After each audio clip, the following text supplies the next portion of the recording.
Señor, ayúdanos en esta mañana a recordar la resurrección de tu Hijo. Ayúdanos a recordar su ascensión a los cielos y aún su sesión cuando Él se sentó a tu diestra en reconocimiento de la obra maravillosa que Él logró a favor nuestro. Señor, yo te pido que tú seas con nosotros en el inicio de la exposición de esta carta a los hebreos, de esta serie. Señor, tú sabes que toda la semana te venía diciendo que mi único temor es que yo no pueda exaltar a Cristo hasta donde Él merece y hasta donde esta carta quiere hacerlo. De tal manera que te pido que tú seas con tu siervo de manera muy especial, que ponga sabiduría en Él, que inspire las palabras con las cuales Él debiera abrir su boca, exaltar a tu Hijo, que edifique a tu pueblo, que nosotros podamos salir de aquí con mejor entendimiento de quién Él es, habiéndolo visto mejor y por consiguiente estando apasionado por Él. Que nuestra obediencia sea motivada por el amor que ha surgido como consecuencia de contemplarlo. Sé con tu pueblo en esta mañana. Ayuda al predicador. Mira que Él es polvo y al polvo volverá. Sé con Él, gobiérnalo por medio de tu palabra y por medio de la llenura de tu Espíritu. En Cristo Jesús, y su pueblo dice amén, amén. Bendiciones. Dios sea con nosotros en esta mañana a través de su palabra, que te regale un encuentro con Él. Porque al final, al fin de cabo, a eso viniste, a encontrarte con nuestro Dios. Yo creo que todos estamos bien apercibidos, hemos sido recordados a lo largo de toda la semana de que hoy es el domingo de resurrección, de que hoy es un día glorioso para la iglesia, un día muy recordado en el calendario cristiano. Este es un hecho que, tanto la crucifixión de Cristo como la resurrección que la palabra declara, y no solamente la palabra, pero aún documentos de la antigüedad. El Señor Jesucristo anunció ambos eventos, la crucifixión y la resurrección, a sus discípulos. Ellos no lo creyeron, en algunos casos yo diría que ni siquiera lo aceptaron, no lo entendieron tampoco. Y la falta de aceptación hizo que en un momento dado el apóstol Pedro se interpuso tratando de evitar que Cristo llegara a Jerusalén, como todos sabemos. Y es ahí donde Cristo lo interpela, lo para y le dice: Pedro, ¿sabes qué? Que el Señor te reprenda, Satanás. Más bien usó el nombre Satanás, sabiendo que Satanás estaba usando a Pedro en ese momento. Y el problema tuyo, Pedro, es que no tienes en cuenta las cosas de Dios, sino las cosas de los hombres. Y luego entonces de esa crucifixión, resurrección, Cristo asciende, a eso es que llamamos su ascensión. El libro de los Hechos, capítulo 1, habla de ella, que mientras Él ascendía, estaban ahí pues estos hombres que estaban con Él, viendo, ascendiendo, o mejor dicho, siguiéndolo con los ojos. Y al mismo tiempo entonces podemos decir que al final de su ascensión, pues Cristo se sentó, declara la palabra, y esa fue su sesión. Y cada año nosotros recordamos esto a través de las Escrituras, porque no es algo que nosotros debiéramos olvidar. Nosotros habíamos anunciado desde el domingo anterior, y creo que el pastor Luis volvió a hacerlo en el día de hoy, que hoy estamos iniciando una nueva serie. Y yo creo que es un día muy especial, el día de la resurrección de Cristo, para hablar de una carta que hace precisamente eso, exaltar a Cristo hasta lo sumo. Esta es una carta que está muy cerca de mi corazón. Yo la prediqué hace 27, 28 años atrás, cuando apenas comenzamos la iglesia. La primera serie que hicimos fue acerca del carácter de Dios. La segunda serie fue acerca de esta carta a los hebreos, porque entendía que había mucha gente de trasfondo católico que estaba viniendo a la iglesia y que necesitaba entender mucho mejor de qué manera el Antiguo Testamento había quedado atrás y que ahora había un nuevo pacto en su sangre. Pero después de 27 años, es mucha la gente que aquí está, la enorme, de hecho yo diría que una minoría muy pequeña en la que está con nosotros en el día de hoy, que valdría la pena volver a revisarla. Yo tengo quizás varios años, quizás ahora varios meses, con un gran deseo de poderla exponer, y hemos titulado la serie Cristo, la gloria de los siglos. Y el mensaje de esta mañana, por algo que está en el texto que eventualmente leeremos, lo hemos titulado Cristo, el resplandor de su gloria. Recuerda que luego de su humillación, la palabra nos dice en Filipenses 2 que Dios lo exaltó hasta lo sumo, precisamente por lo que Cristo logró hacer, derrotando los poderes de las tinieblas, y que Él, luego de haberse sentado, entonces Dios una vez terminada la obra, Dios lo exalta hasta lo sumo, y dice el versículo 9 de Filipenses 2, por lo cual Dios también lo exaltó hasta lo sumo y le confirió el nombre que es sobre todo nombre, para que al nombre de Jesús se doble toda rodilla de lo que está en el cielo y en la tierra y debajo de la tierra, y toda lengua confiese que Jesucristo es Señor, para la gloria de Dios Padre. De manera que cuando Cristo termina su obra de redención, Él es encumbrado por el Padre, y ahora lo que nosotros queremos hacer a través de la serie de los Hebreos es reconocer esa posición encumbrada que Dios le confirió cuando se sentó a su diestra. Allí, a la diestra del Padre, Él reina como Rey soberano, dirigiendo todos los pormenores de la historia, pero Él también está a la diestra del Padre, como el texto nos dice en la palabra, para interceder por nosotros. Romanos 8:34 nos recuerda que Él es nuestro intercesor. De manera que cuando tú no sabes cómo orar, Cristo está también intercediendo por ti. Pero hay algo más, y es que Juan, en su primera carta, ya cuando estaba bien viejito, pero bien conectado, había caminado mucho con el Señor, nos recuerda en su primera carta, en 2:1, que Él es también nuestro abogado, pero lo dice en un contexto extraordinario que quizás no esperaríamos, y es que si pecamos, abogado tenemos frente al Padre. Wow, tenemos un intercesor y tenemos un abogado para cuando yo peco, alguien que pueda entenderme y quizás hasta defenderme delante del Padre. Wow. De ese Cristo es que esta carta habla. Yo quiero darte algunas generalidades de la carta. Ojalá las generalidades sirvan para abrir tu apetito. Yo escuché en una ocasión al doctor R.C. Sproul, uno de nuestros mejores teólogos contemporáneos, decir que esta carta compite con la carta a los romanos en términos de su peso teológico. Y eso no es poca cosa, viniendo precisamente de este gran hombre de Dios que murió hace unos años atrás.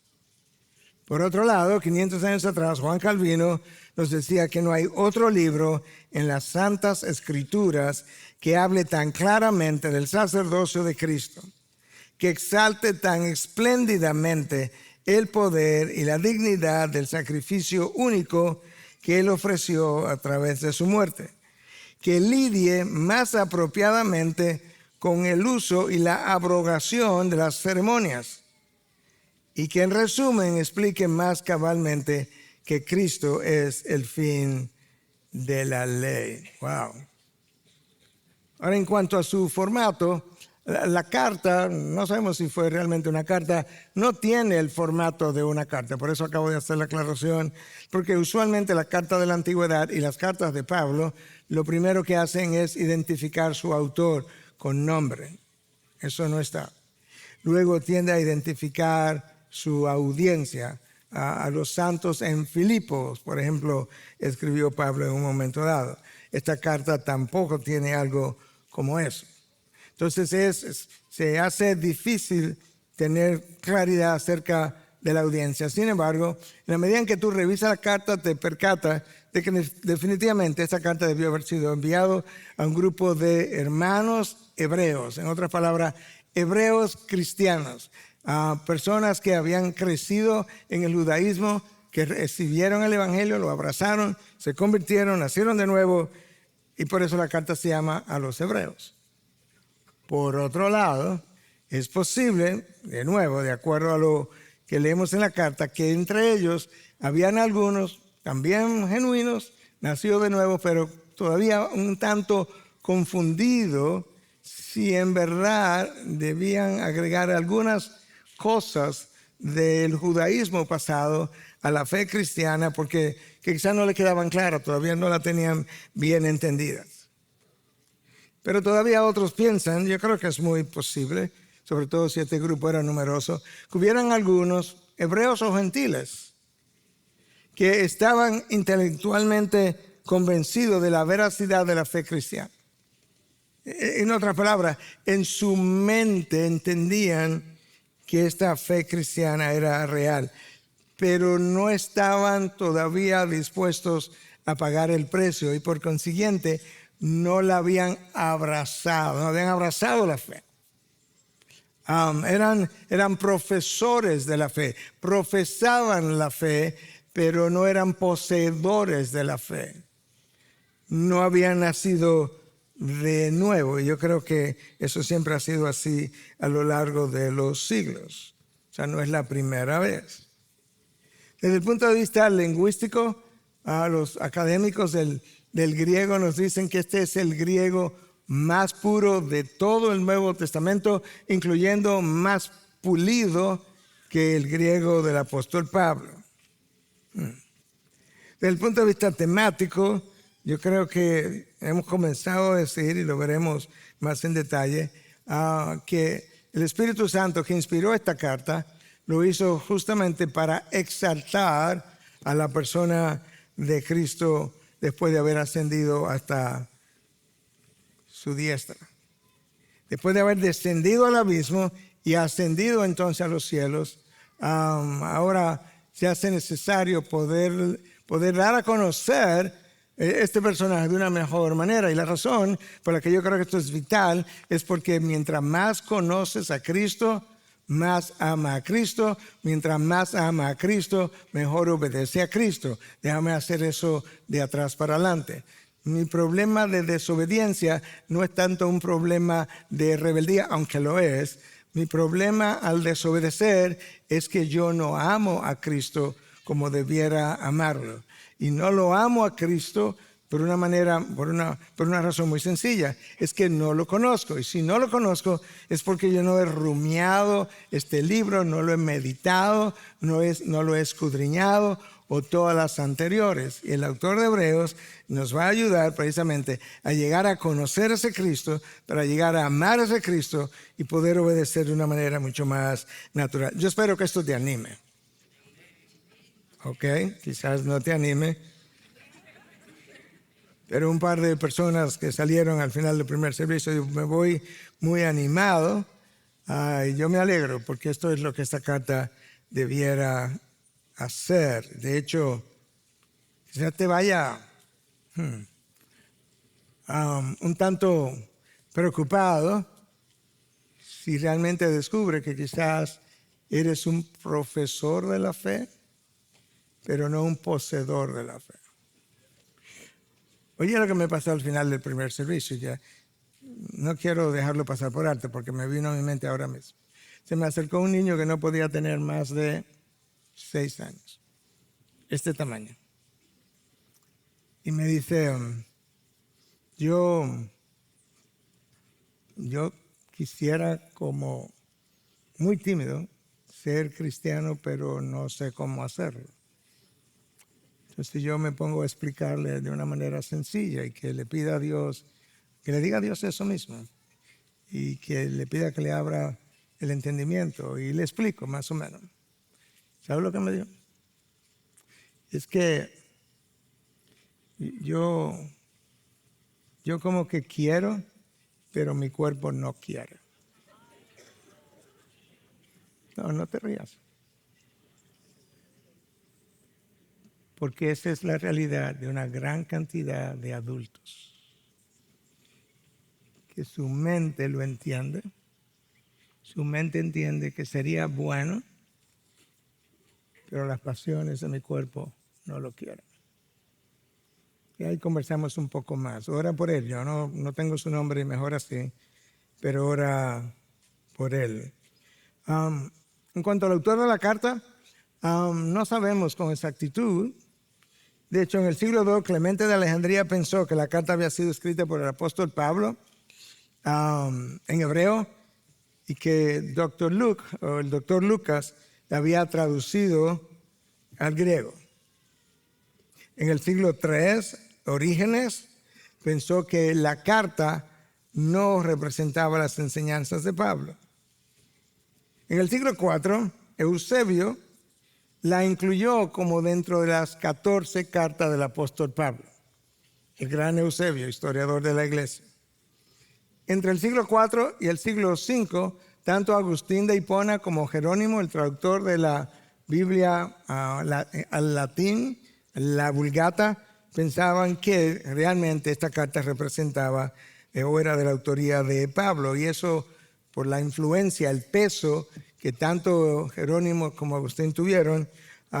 Por esa razón, a lo largo de la historia de la iglesia, la gran mayoría ha llegado a pensar que esta carta fue escrita por Pablo, aunque más recientemente creo que hay más académicos que disienten de esa realidad. Pero una de las razones por la que tanto Agustín como Jerónimo como otros han llegado a pensar que esta carta probablemente la escribió Pablo, hay varias razones, pero una en particular es algo que aparece al final, en el capítulo 13, donde Pablo pide oraciones por él, estando convencido, dice él, de que su conciencia estaba limpia. Eso es una frase muy paulina que aparece en más de una de sus cartas, de que él que en su conciencia él como que no tiene cargo de conciencia, como que está convencido que no hay nada que él haya hecho mal, pero que él tendría que esperar al final de los tiempos para saber si realmente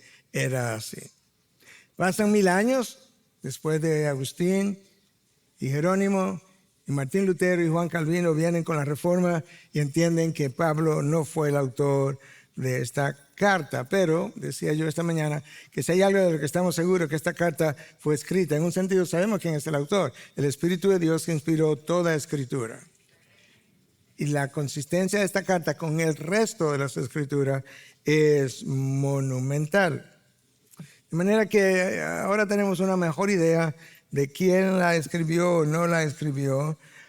Tenemos una idea de quiénes probablemente estaban en la mente del autor como audiencia cuando él escribió lo que escribió. Y decía, ¿verdad?, que es muy probable que entre ellos hubiera profesores de la fe y no poseedores de la fe, porque yo creo que eso es verdad en todas las iglesias.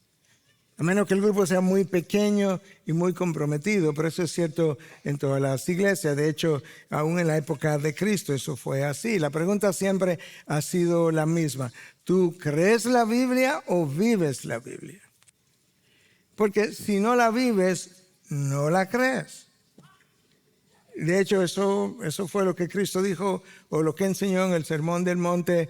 En breve versículo lo dijo 2 veces. Por sus frutos los conocerán. Eso es, si vive la Biblia, entonces por esos frutos los conocerán. Mateo 7:16, 7:20. E inmediatamente después, en el 7:21, nos dice que no todo el que le llama Señor, Señor entrará al reino de los cielos, sino solo el que hace la voluntad de mi Padre entrará en el reino de los cielos. Ahí está. Entonces la obediencia siempre ha sido la marca distintiva del discípulo. Y sin lugar a dudas, ¿verdad? El tema central, ya yo vengo mencionando esto desde el principio, el tema central de esta carta es la superioridad de Cristo por encima de todo y de todos, de todo personaje, pero de toda religiosidad, de todo ritual, de todo sacrificio, del mismo tabernáculo y todo lo demás. Es como Cristo representa el punto cumbre del plan de redención. Es como si te imaginas, comenzamos el plan de redención, el drama de la redención, la historia de la redención como en una montaña. Comenzamos a subir. Y tú subes y subes y subes. Y al final, en el tope, en el pico de la montaña, te encuentras con la cruz de Cristo. Y allá arriba Él dijo, tetelestai, todo es consumado. Ahora necesito bajar por el otro lado, por la ladera, pero en esencia lo que queda es el recoger, el que Dios pueda recoger a través de sus diferentes siervos, aquellos que Él había elegido desde toda la eternidad. Pero la obra había sido terminada. Ahora, déjame resumirte cómo es que este libro presenta a Cristo y su superioridad. Se lo voy a resumir. Cristo es superior a los ángeles, capítulo 1 y 2. No te voy a dar los versículos para no confundirte más. Cristo es superior a Moisés, capítulo 3. Es superior a Josué, capítulo 4. Josué es quien entra al pueblo a la tierra prometida. Cristo es quien nos entra a nosotros a la tierra prometida en gloria. Cristo es superior a Josué. Es superior a Aarón, el sumo sacerdote, a quien Cristo reemplazó y hoy Él es nuestro sumo sacerdote. Y eso aparece en el capítulo 4 y 5. Él es presentado como superior a Melquisedec, aquel personaje, aquel sacerdote, un tanto enigmático, con quien se encuentra Abraham y a quien Abraham le pagó diezmo. Y cuando Cristo vino conforme a la orden de Melquisedec. Bueno, Cristo es superior a él. Capítulo 7. Cristo es mediador de un mejor pacto. Capítulo 8 y 9. Es superior a la ley y representa el fin de la ley. Y leemos eso en el capítulo 10. Ok, esta es como la superioridad de Cristo presentada a lo largo de todos estos capítulos. Pero en el interín hay una serie de advertencias que el capítulo tiene, por lo menos 3. Y una de esas advertencias aparece tempranamente en el capítulo 2 y le habla, o el autor de Hebreo le habla a aquellos que corren el riesgo de desviarse paulatinamente, sutilmente, sin darse cuenta. En inglés la traducción dice to drift away. Cuando tú haces you're drifting, cuando estás desviándote sutilmente, es como cuando tú estás manejando, estás como medio dormitando, te estás desviando lentamente, pero tampoco te estás dando cuenta. Y el autor hebreo dice, hey, tengan cuidado que eso no pase a alguno de ustedes. Y eso está en el capítulo 2. Por otro lado, nos advierte acerca de aquellos que endurecen su corazón, y nos habla de eso en el capítulo 4. Ahora, la manera como la persona endurece su corazón no es que él se detiene en un momento dado y dice, voy a endurecer mi corazón contra Dios. No, eso no es como él lo hace. La manera como nosotros endurecemos nuestros corazones es precisamente entrando en la práctica de pecado y permaneciendo en la práctica de pecado suficiente tiempo hasta que nuestra conciencia se va haciendo cada vez menos sensible a la voz de Dios. Y el autor de Hebreo nos advierte, tanto en el capítulo 4 como en el capítulo 10, y nos dice, si hoy oíd su voz, no endurezca tu corazón. En otras palabras, si tú oyes que Dios te habla hoy por medio de su palabra, por medio de un texto que leíste, no lo ignore, no lo ponga a un lado, no le pase por arriba, no endurezca ese corazón. Y en el capítulo 5 aparece una advertencia muy peculiar porque nos habla del peligro de permanecer en la infancia espiritual. Por medio del consumo de la leche, sin nunca consumir el alimento sólido, recordándonos que el alimento sólido es para aquellos que tienen los sentidos ejercitados para poder discernir el bien del mal. Y si yo permanezco en la infancia espiritual, 5, 10, 15, 20 años después de estar en la fe cristiana, yo voy a cometer una serie de errores o de pecados, voy a tomar una serie de malas decisiones precisamente porque yo no tengo criterio para discernir lo que está bien o lo que está mal. Esos son 3 de esas advertencias que aparecen en el libro. Pero hay 2 capítulos que a mí me encantan. Bueno, me encantan prácticamente todos, cada uno de ellos en esta carta. Pero hay 2 en particular que yo creo que son de mucho estímulo. Y uno es el capítulo 11, que ha sido llamado el Salón de la Fama de la Fe, donde se nos presenta una serie de individuos como Moisés, que por la fe abandonó, prefirió dejar a un lado los tesoros de Egipto para sufrir junto con todo el pueblo. ¡Wow! Por la fe, por las promesas que Dios le había hecho. Personas, por otro lado, que como una Rahab incluso, que por la fe, hasta Rahab aparece ahí, que escondió a aquellos dos testigos que pertenecían al pueblo de Israel. Como por la fe, cada uno de estos personajes, como por la fe Abraham le creyó a pesar de la edad que tenía, creyó a pesar de cierta duda que tenía, pero le creyó a Dios. Pensó que aquel que promete siempre entrega lo que promete. Y como cada uno de ellos corrió hasta el final creyendo las promesas sin nunca haber recibido ni una sola de ellas, pero creyeron en las promesas estando seguros que fiel es Dios para entregar lo que ha prometido. El salón de la fama de la fe. Y el capítulo 12 es un capítulo que debe estimular al verdadero creyente. Porque es un capítulo que, por un lado, nos llama a correr bien, dado el hecho de que tenemos una gran nube de testigos, pero al mismo tiempo nos recuerda que cuando no caminamos bien, Dios nos disciplina, que la disciplina de Dios es una forma de cómo Dios nos ama. Hermanos, yo he tenido personas en consejería que me dicen, pastor, yo estoy bajo la disciplina de Dios, y se sienten tan tristes, están tan cabizbajos, se sienten como tan culpables. Hermano, la palabra de Dios te dice que si tú te sientes bajo la disciplina de Dios, anímate, porque eso implica que tú eres un hijo legítimo, porque Dios azota a todo el que es un hijo. Tu problema está cuando no estás caminando bien y no tienes la disciplina de Dios. Uy. De manera que el capítulo 12 a mí me anima mucho, porque cuando me siento bajo la disciplina de Dios, digo, gracias Dios por amarme y no dejarme como yo soy. Esta es como la generalidad de la carta. Ahora yo quiero leerte 3 versículos de Hebreos 1. Yo he titulado el mensaje de hoy, el resplandor, Cristo, el resplandor de su gloria. La serie Cristo, la gloria de los siglos, este mensaje, Cristo, el resplandor de su gloria, y no lo vamos a cubrir todos esos 3 capítulos, porque los versículos están como empaquetados de contenido con relación a quién Cristo es. Pero escucha, me puedes seguir ahora desde el capítulo 1, versículo 1 en adelante. Dios, habiendo hablado hace mucho tiempo, en muchas ocasiones, y de muchas maneras a los padres por los profetas, en estos últimos días nos ha hablado por su Hijo, a quien constituyó heredero de todas las cosas, por medio de quien hizo también el universo. ¡Wow! Él es el resplandor de su gloria y la expresión exacta de su naturaleza, y sostiene todas las cosas por la palabra de su poder.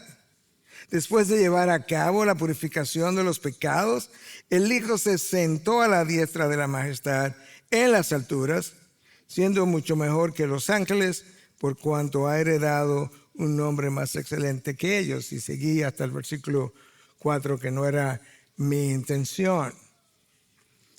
Pero tú notaste, cuando leíste esos 3 versículos, todo lo que el autor de Hebreos empaca en 3 versículos acerca del Hijo. 9 cosas él dice acerca de Jesús.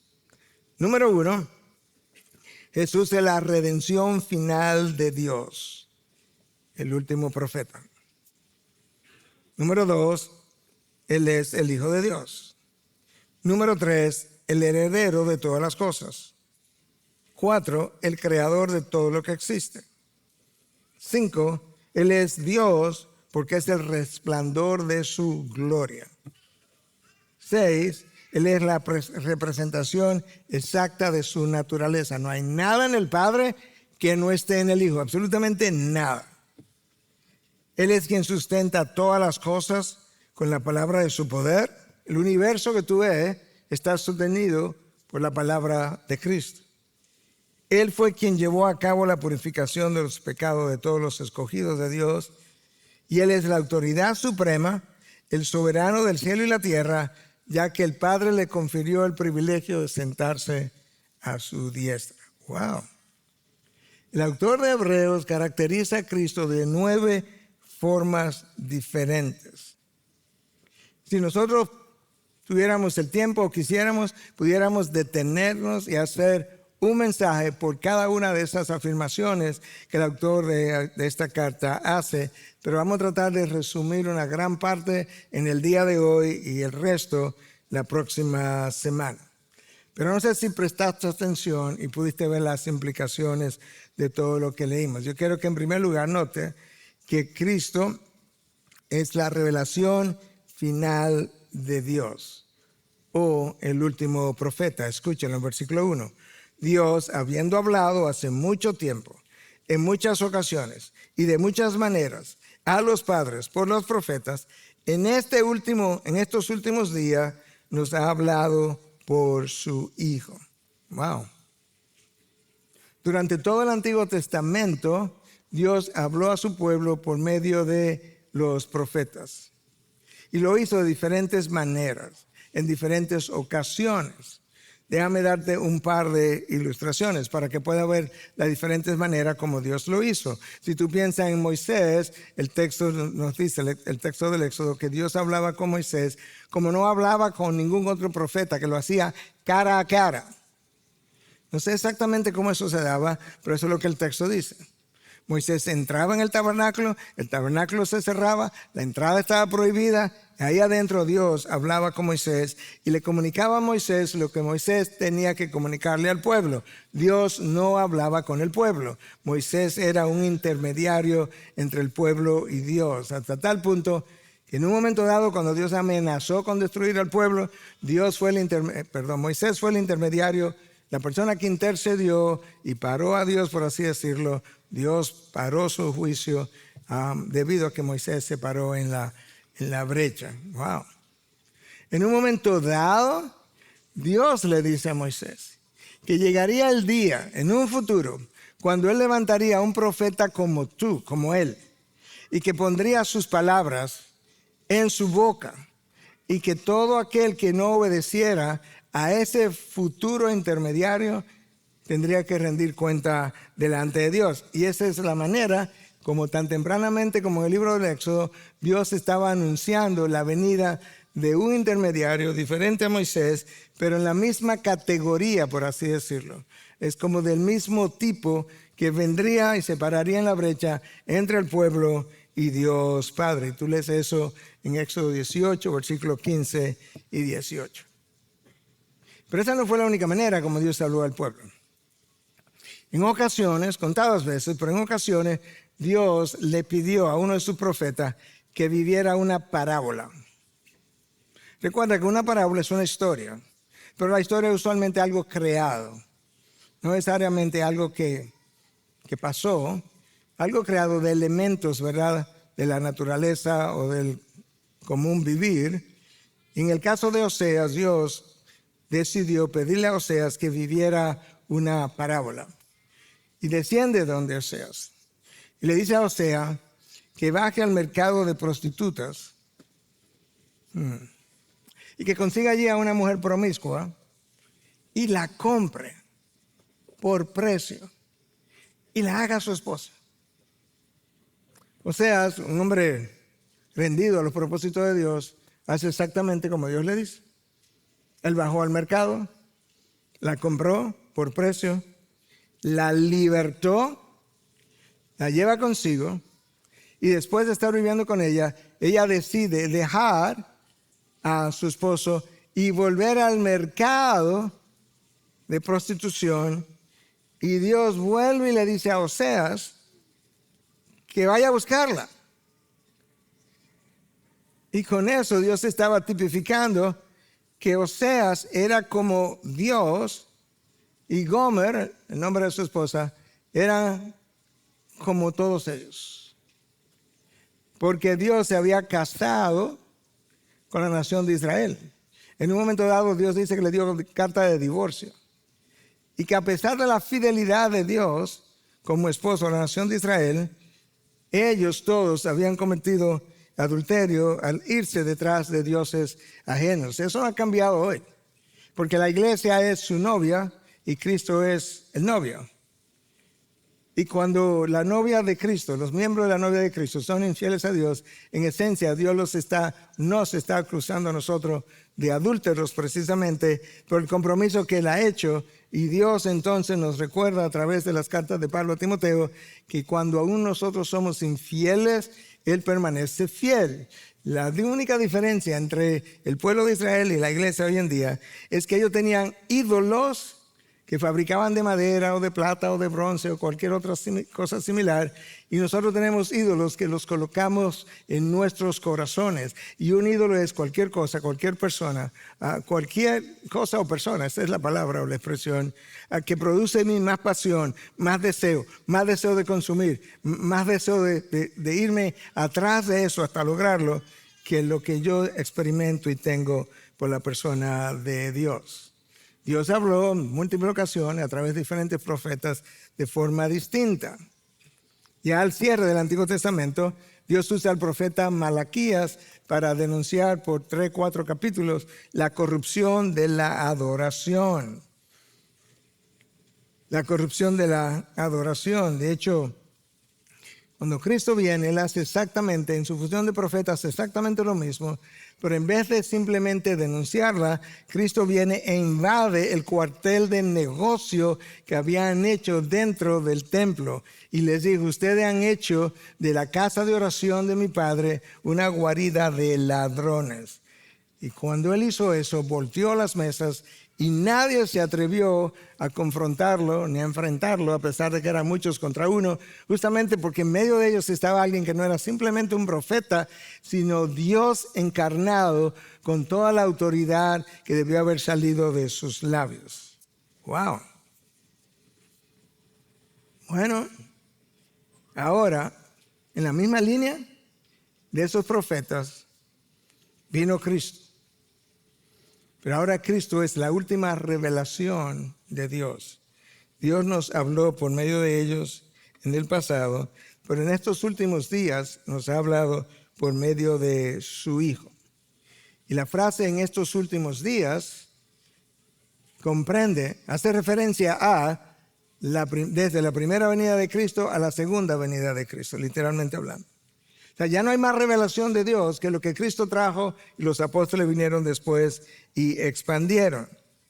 Cada uno de los profetas escribió y probablemente al final de cada uno de sus libros pudieron haber escrito continuará en el próximo episodio, porque su revelación era progresiva y parcial, pero cuando Cristo vino, su revelación era final. Su revelación era final. Desde Cristo vino, hizo la última revelación de parte de Dios. Y cuando Él hizo esto, número uno, Él trajo revelación nueva que nadie había traído. De hecho, habló de cosas que estaban dichas en el Antiguo Testamento de una manera, pero estaban escondidas, nadie las entendía, y entonces Él abrió el misterio y nos dejó entender lo que ya había sido antes. Por otro lado, Él confirmó lo que los profetas anteriores habían dicho con relación a Dios. En tercer lugar, Cristo aclaró las confusiones que habían surgido como fruto de malos entendimientos. Refutó incluso aquellas cosas que quedaron no simplemente malentendidas, sino que fueron explicadas erróneamente. Y por eso Él se atrevió a decir, habéis oído que se os dijo, pero yo os digo.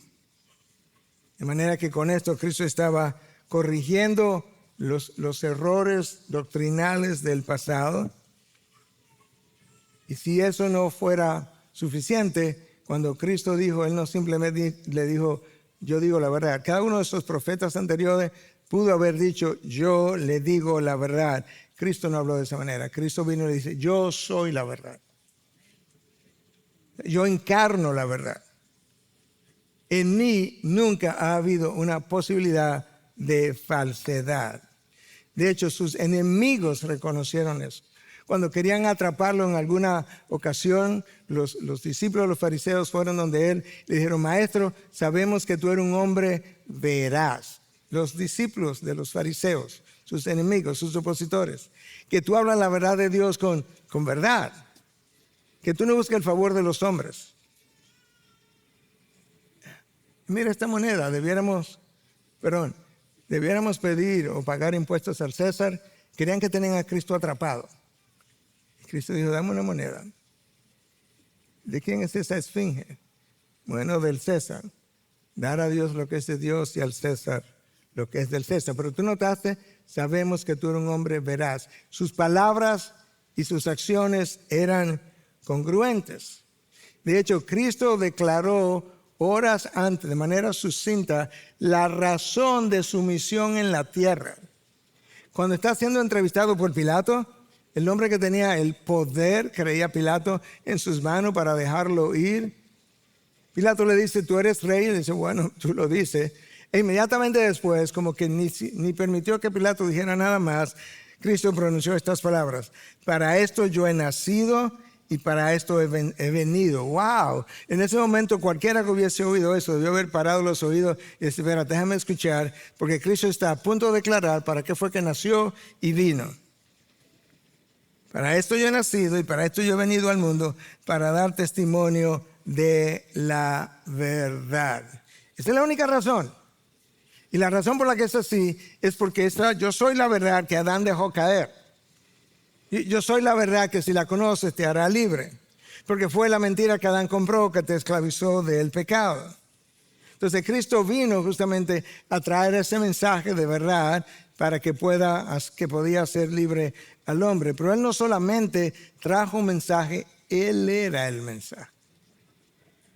En otras palabras, Él era el objeto y el sujeto al mismo tiempo del mensaje.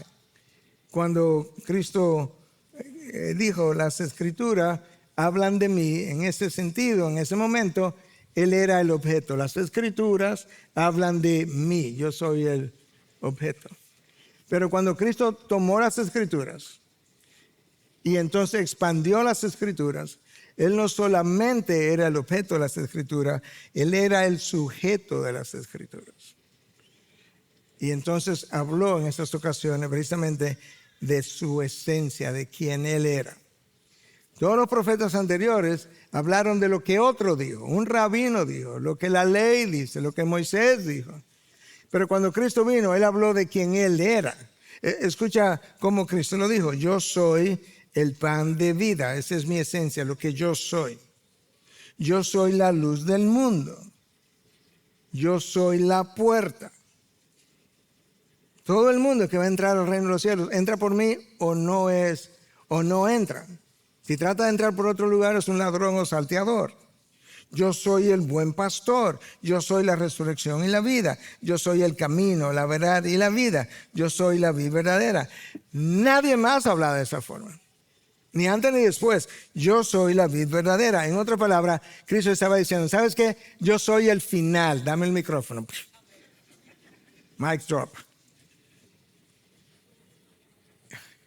En mí separaron todas las aguas. Ese es el Cristo que el autor debe estar tratando de presentar. Cristo hablando de sí mismo. Wow. Y la razón por la que Él tuvo la libertad de hablar de esa manera es porque Él era justamente quien la palabra dice que era y quien Él mismo dijo que era. Pero ¿sabes qué?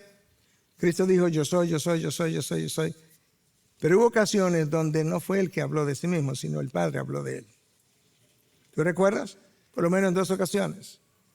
Cuando Cristo bajó al Jordán y estaba siendo bautizado, el Padre abrió los cielos. Y desde arriba se oyó una voz que dijo, este es mi Hijo amado en quien tengo complacencia. Tú puedes leer eso en Mateo 3:17. Pero en una segunda ocasión, cuando Cristo sube con Juan, Pedro y Jacobo al monte de la transfiguración, que recibió el título precisamente o el nombre de esa manera, porque allí Cristo fue transfigurado. Wow. De repente, los discípulos vieron a un hombre, sus vestiduras se volvieron blancas. Wow. Él subió con ropa de color, como era de costumbre, pero de repente era como que ellos lo estaban viendo como blanco, toda su vestidura. Como en una ocasión decía Sproul también, que si tú piensas en la luz, tú sabes que la luz es como de color blanco, pero la luz contiene los 7 colores. Justamente en la luz hay 7 colores que están como difusos o fundidos, pero si tú lo puedes desdoblar, la luz estaría compuesta de cada uno de esos colores. Que nosotros lo que hacemos cuando vemos el azul es que la luz está siendo reflejada por una superficie que luce como azul cuando la luz le da. Pero cuando Cristo se convirtió en la fuente de luz, en el monte de la transfiguración, sus ropas perdieron los colores. Y lo único que se observó fue el color blanco de la luz. En ese momento, los cielos se abren y la voz del Padre vuelve otra vez a ser oída, dando testimonio de su Hijo. Dijo, este es mi Hijo amado, a Él oíd, a Él obedecer, a Él seguir, a ningún otro intermediario, ningún ángel, ningún santo, ninguna virgen, a Él oíd. Que nadie habló el Padre de esa manera anteriormente. Entonces ya tuviste lo primero que el autor de Hebreo nos dice. Nos dice en primer lugar, recuerda, que Él es la última revelación del Padre, o el último profeta, pero nos dice también que Él es el Hijo de Dios, en el versículo 2. Ahora, hermanos, quizás lo que te voy a decir tú lo sabes o quizás no lo sabes. Jesús no pasó a ser el Hijo de Dios cuando María da a luz de Él. No. Cristo fue el Hijo de Dios desde toda la eternidad.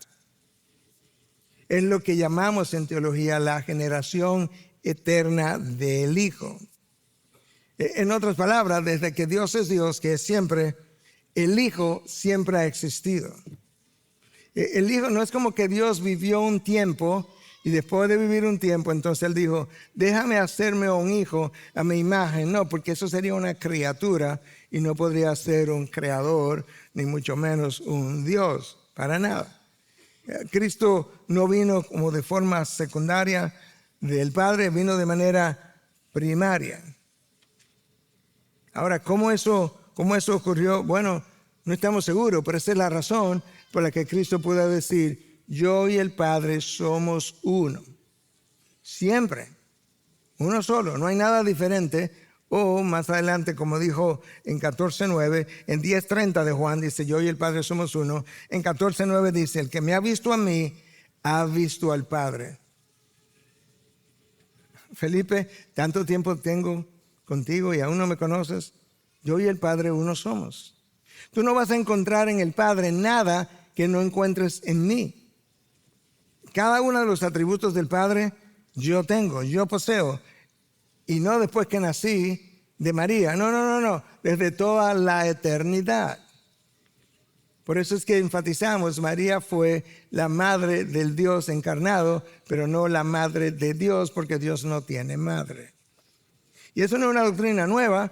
Esa es la eterna generación del Hijo, que fue afirmada y defendida en el concilio de Nicea en el 325, fue afirmada y defendida en el concilio de Calcedonia en el 451.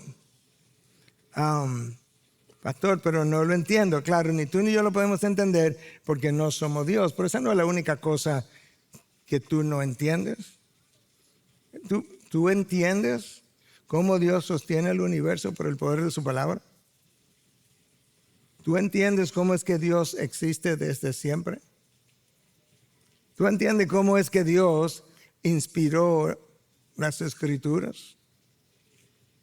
¿Tú entiendes cómo Cristo puede pasar paredes después que Él resucitó? No, porque las cosas de Dios nosotros no las podemos entender. Y Jonathan Edwards, el teólogo norteamericano, brillante, mente teológica, filosófica, decía, esto era como él lo concebía, que cuando Dios pensaba en sí mismo, en su mente, Él tenía la perfecta imagen de sí mismo. y que Dios proyectaba eso hacia afuera y que lo hizo desde siempre y que ese era su hijo. Muy claro. ¿Lo entendiste? Si lo entendiste al final, acércate para que me lo pueda explicar mejor.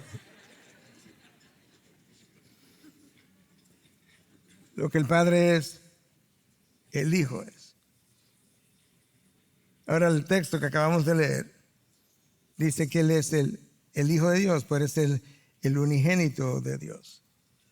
Hermanos, tú lees eso como que Él es el unigénito de Dios, el Hijo de Dios, y lo hemos leído tantas veces y no te impresiona, pero escúchame, Dios tuvo un solo hijo, uno solo, y luego le pide al único hijo legítimo, le dice, ¿sabes qué, hijo? Allá abajo hay una serie de personas que son rebeldes, que son pecaminosas, que no quieren saber de mí, que no quieren oír mi revelación, que lo que quieren es más bien poder hacer lo que ellos quieren y desean. Pero ¿sabes qué? Yo tengo un deseo. ¿Cuál es, Padre? Lo estoy como construyendo la historia.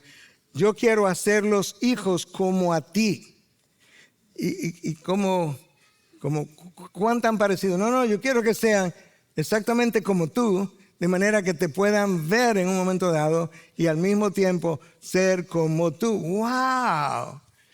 Que tú reconoces que tú eres una persona pecadora, que te encontraron muerto en delitos y pecados, y que Dios está tomando personas rebeldes que no quieren saber de Él para hacerlo conforme a la imagen de su unigénito, de su único hijo. Y que llegará el momento cuando tú lo verás como Él es, porque tú serás como Él es. Tu respuesta es tan anímica que yo quisiera salir. Hermanos, que tú vas a ser como el Hijo de Dios, como Él es, que lo vas a ver como Él es.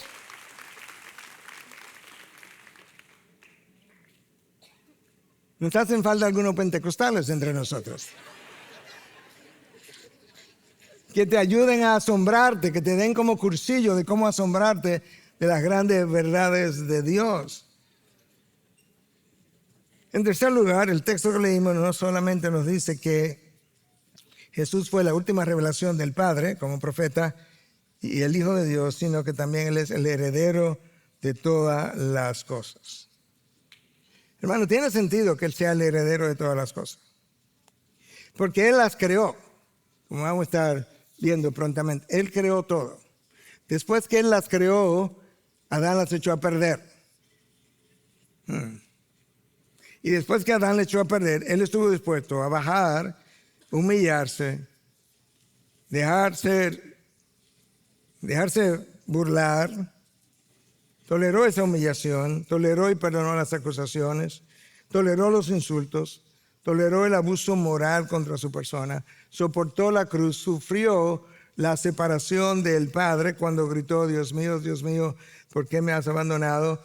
Y lo comenzó a rescatar después que Él había sido el que lo había creado todo, de manera que Él lo rescató, lo está rescatando todo, después de haberlo creado todo y Adán haberlo arruinado todo. Esa es la razón por la que cuando tú llegas al libro de Apocalipsis, en el capítulo 5, Juan, que escribió Apocalipsis, está en la isla de Patmos y Dios le da una visión donde él puede contemplar la adoración en el reino de los cielos, y de repente hay como un ángel que sale e informa que no ha habido nadie digno ni en el cielo, ni en la tierra, ni debajo de la tierra, que pueda abrir el rollo que tenía en la mano aquel que estaba sentado en el trono. Hay alguien sentado en el trono, el Padre, con un rollo que estaba escrito por dentro y por fuera, que tenía 7 sellos. En la antigüedad los títulos de propiedad usualmente eran escritos de esa manera. Por dentro, pero por fuera se especificaba de qué se trataba. Y dependiendo del peso de lo que contenía ese título de propiedad, podía tener 1, 2 o hasta 7 sellos, que era el máximo. Este rollo tenía 7 sellos. Y hay algunos que piensan, algunos teólogos, que este título era el título de propiedad de la tierra. Otros piensan que representa la historia de la redención. Independientemente de eso, Nadie sabía lo que decía, pero había que abrirlo, había que romper los sellos. Y se buscó en toda la creación y no apareció absolutamente ni uno. Y de repente, después que el ángel hace ese anuncio, Juan dice que él estaba llorando profusamente en dolor. Juan sabe que si este rollo no lo abren, no hay esperanza. Y de repente aparece un anciano que le dice: Juan, para de llorar. Que el león de la tribu de Judá,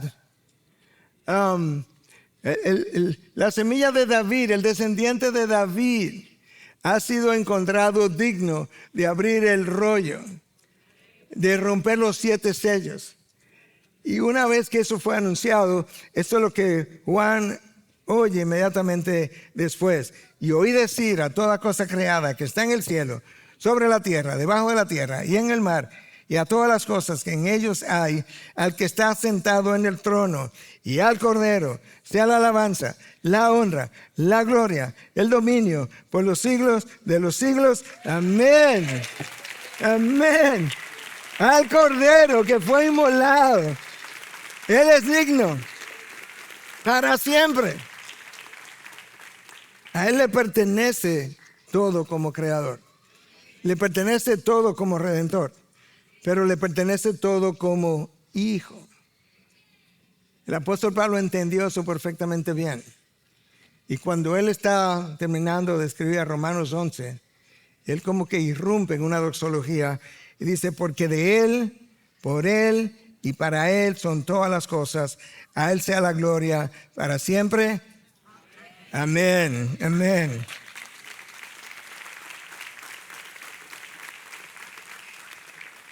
Ahora, déjame leerte eso otra vez.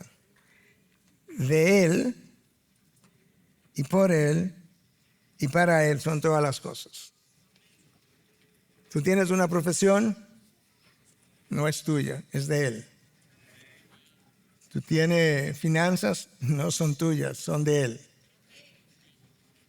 Si te la apropias, la estás usurpando, no son tuyas.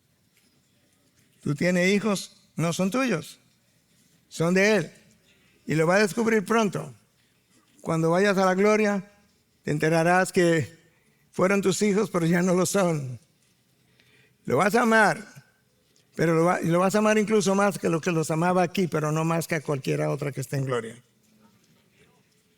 Tienes una vida, no es tuya, es de Él.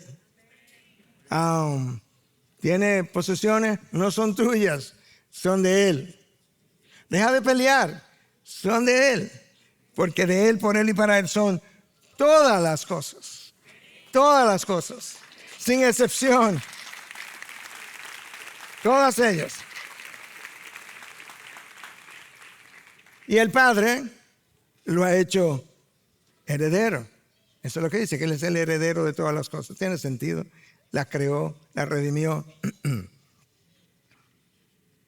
Ahora, quizás eso no te anima tanto. Dice, bueno, es obvio que Él es el heredero. Él es solamente a un hijo y quienes heredan son los hijos. Lo impresionante es, yo rumié esto esta semana otra vez, múltiples veces, que Romanos 8:7 me dice que a mí me van a hacer coheredero con Él. Coheredero con Él.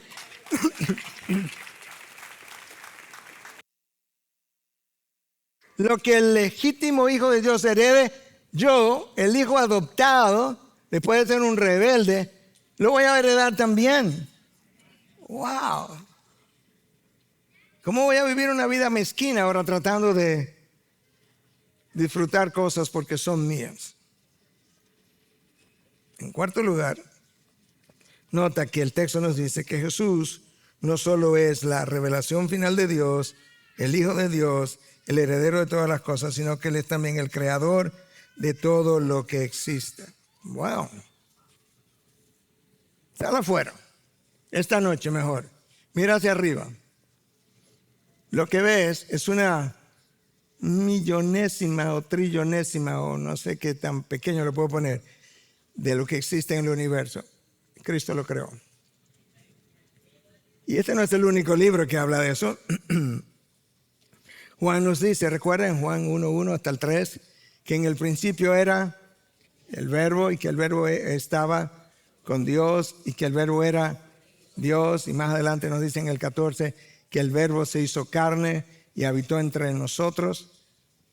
Ahora déjame leerte esto otra vez. En el principio era Cristo y Cristo estaba con Dios y Cristo era Dios. Pero escucha lo que el texto dice en el versículo 3.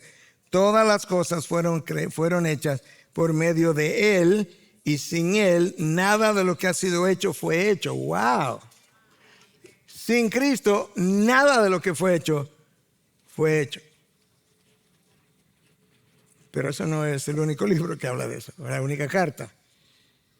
Colosenses 1, Pablo, que estuvo en el tercer cielo, que conoció cosas que tú y yo no conocemos. Versículo 16, 17. Porque en Él, en Cristo, fueron creadas todas las cosas, tanto en los cielos como en la tierra, visibles e invisibles. ¿Cómo así, pastor? Ya sean tronos o dominios o poderes o autoridades, todo ha sido creado por medio de Él y para Él. Y Él es antes de todas las cosas y en Él todas las cosas permanecen. Wow, o sea, los ángeles fueron creados por Cristo. Ajá. Visible o invisible. Los arcángeles también.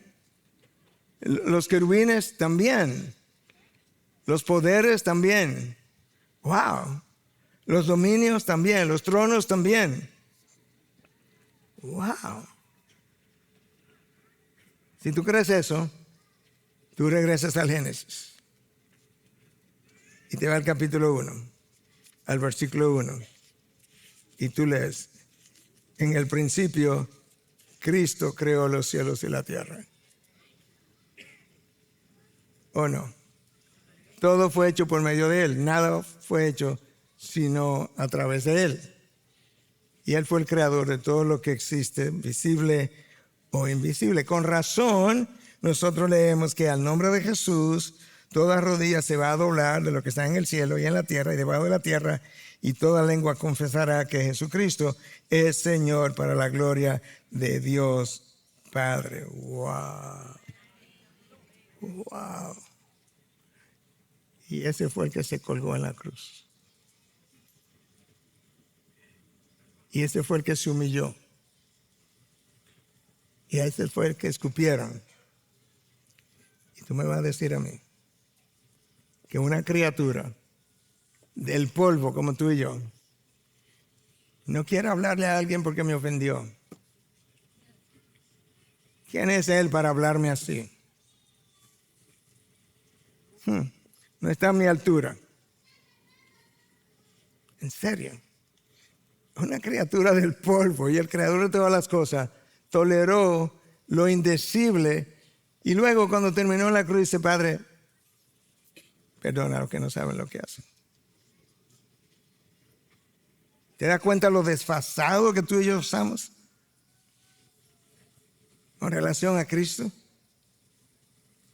En quinto lugar, nota que Jesús no solo es la revelación final de Dios, el Hijo de Dios, el heredero de todas las cosas, el creador de todo lo que existe, sino que también Él es el resplandor de su gloria. El resplandor de su gloria. Este es el título de este mensaje. La palabra traducida ahí como resplandor en el griego es, estoy seguro cómo se pronuncia, pero se escribe algo así como apaugasma. ¿Sabe lo que significa? El rayo de luz que proviene de una fuente. De manera que este es el Padre que habita en luz inaccesible, le dice Pablo a Timoteo en su primera carta en 6:16, que Él habita en luz inaccesible. Pero de esa fuente hay un rayo de luz. Y ese rayo de luz es el resplandor de su ser, y eso es Cristo Jesús. ¡Wow! Cristo es el resplandor de la gloria del Padre que existe en una luz inaccesible. ¡Wow! C.S. Lewis decía que él cree en Dios no porque lo ves, porque lo ve, sino porque por medio de su luz Él ve todo lo demás. Yo creo en el sol no porque lo veo, sino porque por medio de su luz yo veo todo lo demás. Dios es esa fuente de luz. Cristo es ese, como dirían en inglés, the beam of his light, de su luz. Y sabes qué, hermano, por medio de la luz de Cristo, tú puedes ver todo lo demás. Cuando Cristo te da su luz, tú ves tu pecaminosidad. Y la ves mejor cuando tú lo contemplas en la hermosura de su santidad, y su santidad irradia esa luz, que fue exactamente lo que le pasó al profeta Isaías. Tuvo un encuentro con la santidad de Dios, el Dios que es santo, santo, santo. Inmediatamente su luz iluminó su pecaminosidad. Wow. La razón por la que estoy enfatizando esto hacia el final, hermanos, si tú llegas a conocer la hermosura del Cristo que estamos hablando, Él te va a apasionar. La hermosura de su ser te va a conquistar. Yo no quise usar la palabra enamorar porque es muy débil. Te va a conquistar, te va a capturar, te va a apasionar por encima de cualquier otro deseo que tú hayas tenido anteriormente. De manera que la luz que Cristo trajo a mí me permite ver incluso los atributos de Dios. Esa luz, cuando tú ves el amor de Dios en la cruz, eso es uno de esos rayos.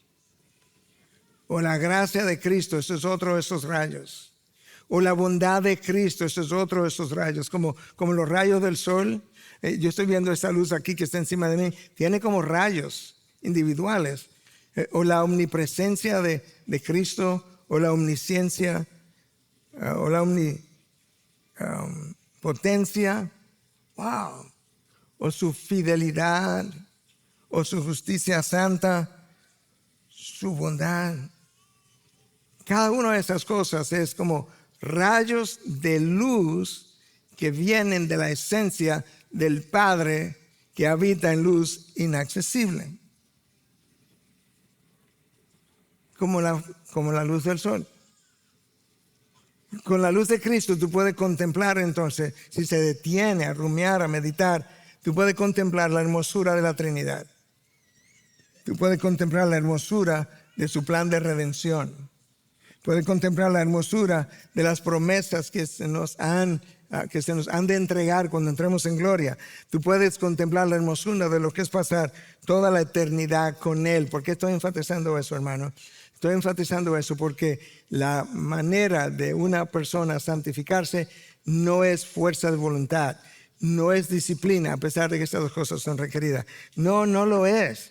Es conocer a Cristo, porque si lo conoces, lo amas, y si lo amas, le obedece. Cuando tú lo logras ver en toda su plenitud, en todos sus colores, como verdaderamente Él es, todas tus atracciones, distracciones, seducciones se van a derretir con el calor de su luz. Todo va a palidecer en la presencia de su ser. Eso es como la palabra de Dios describe mi santificación. ¿No lo recuerda? El pastor Joel lo mencionó, 2 Corintios 3:18, que nosotros vamos siendo transformados de un grado de gloria en otro. Eso es santificación. ¿Cómo? Contemplando como en un espejo la gloria del Señor. De eso que yo estoy hablando. La gloria del Señor. ¡Wow! Eso es como tú eres santificado. Pero si conoces poco a Jesús, si lo has visto poco, si ves poco sus atributos, poco de su amor, poco de su gracia, poco de su bondad, poco de cada una de las cosas que Él es, no lo va a poder apreciar y por tanto no lo va a poder amar. Tienes que contemplar su gloria. Tienes que irte de aquí toda la semana rumiando, meditando, pensando, volviendo a escudriñar, volviendo a oír el mensaje si necesitas leerlo, para que tú puedas ver al Jesús de la gloria, el resplandor de su gloria, el resplandor de la gloria de Dios en toda su hermosura, el más hermoso de los hijos de los hombres, y que tú puedas decir, todas estas atracciones ni poder tienen. que tú puedas decir, ¿qué es lo que la gente le encuentra a esto? ¿Y de qué es que la gente vive tan distraída? Yo no conozco nada que haya tenido mayor poder de santificación en mi vida que contemplar la hermosura del Hijo de Dios en estas páginas, mientras Cristo, por medio del Espíritu, traía luz y más luz a mi vida. Padre, gracias.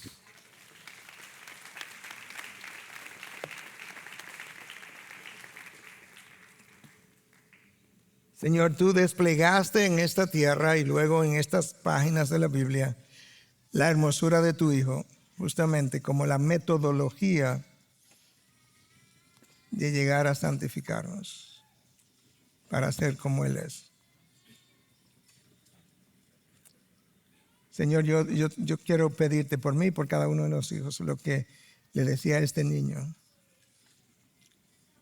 que quería ser salvo y no sabía cómo, en este caso, en nuestro caso, que ya somos salvos, que pudiéramos decirte, Señor, abre nuestros ojos para desearte, a pesar de que mi cuerpo no te desee. Pero que cuando yo vea lo que tú eres, que mi alma desee tanto de ti, que la pasión por ti aplaque todas las pasiones de mi carne.